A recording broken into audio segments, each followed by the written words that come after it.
अब ब्रह्म भी नाशवान है। गीता जी अध्याय नंबर 4 के श्लोक नंबर 5 में कहता है कि अर्जुन तेरे और मेरे बहुत जन्म हो चुके, तू नहीं जानता मैं जानता हूँ। अध्याय नंबर 4 के श्लोक नंबर 9 में कहा कि मेरे जन्म और कर्म दिव्य हैं, अलौकिक हैं। मृत्यु तो होती है मेरी, लेकिन तुम्हारी तरह नहीं, मेरी अलौकिक मृत्यु है।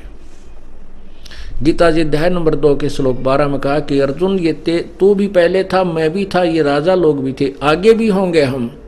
ये मत सोच के वर्तमान में ही है, इसलिए तू शोक मत कर।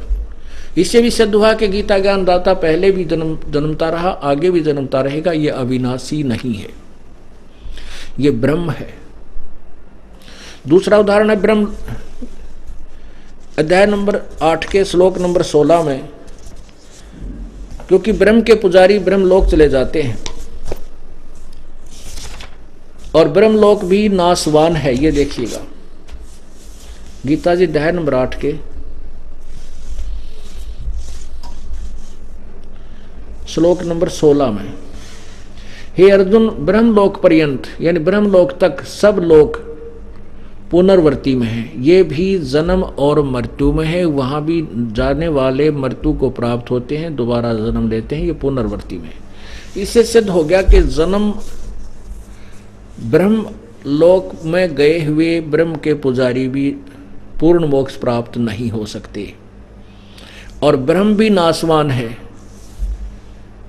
क्योंकि 7 ब्रह्मा की मृत्यु के उपरांत एक विष्णु जी की मृत्यु होती है, 7 विष्णु की मृत्यु के उपरांत एक शिव की मृत्यु होती है, 70,000 शिव की मृत्यु के उपरांत एक त्रिलोक, इसमें एक ब्रह्मांड में रहने वाला ये शिव रूपी भगवान यानी काल की मृत्यु होती है।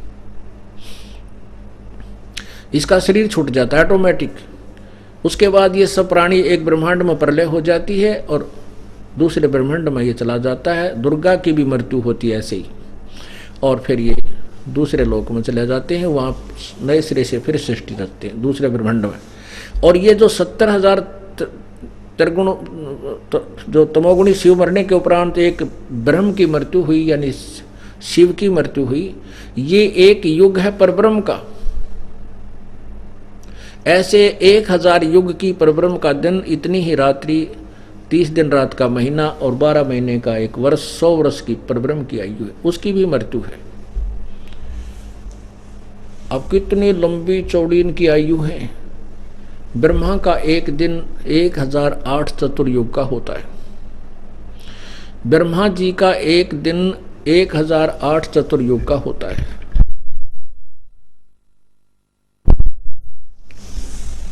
एक चतुर्युग में 43,20,000 वर्ष होते हैं। और 1008 चतुर्युग का दिन, 1008 चतुर्युग की रात्रि ब्रह्मा जी की। हम इसको सीधा 1000 ही ले लेते हैं तो 2000 दिन, 2000 चतुर्युग में दिन रात बने। और ऐसे ही 30 दिन रात का एक महीना, 12 महीने का एक वर्ष, 100 वर्ष की ब्रह्मा की आयु। उसके तो वर्षों की गणना ऐसे करनी है।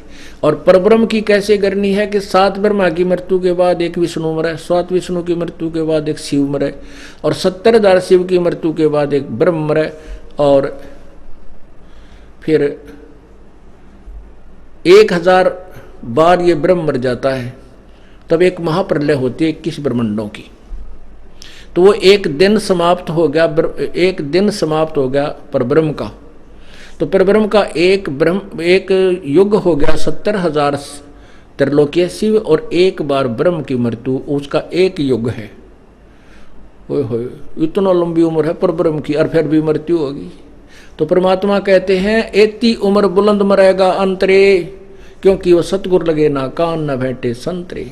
इतनी लंबी उम्र भी तू प्राप्त कर लेगा तो भी तेरी मृत्यु होगी। क्यों होगी? क्योंकि जो गीता जी के अध्याय नंबर 4 के श्लोक 34 में कहा है कि उन तत्वदर्शी संतों की खोज कर उस परम पिता को पाने के लिए, वो नहीं मिले तुझे, वो तत्वदर्शी संत ना मिलने से तू यहाँ जन्मता भी रहा, मृत्यु को भी प्राप्त होता रहा, इतनी बड़ी बड़ी पदवी भी प्राप्त की तूने।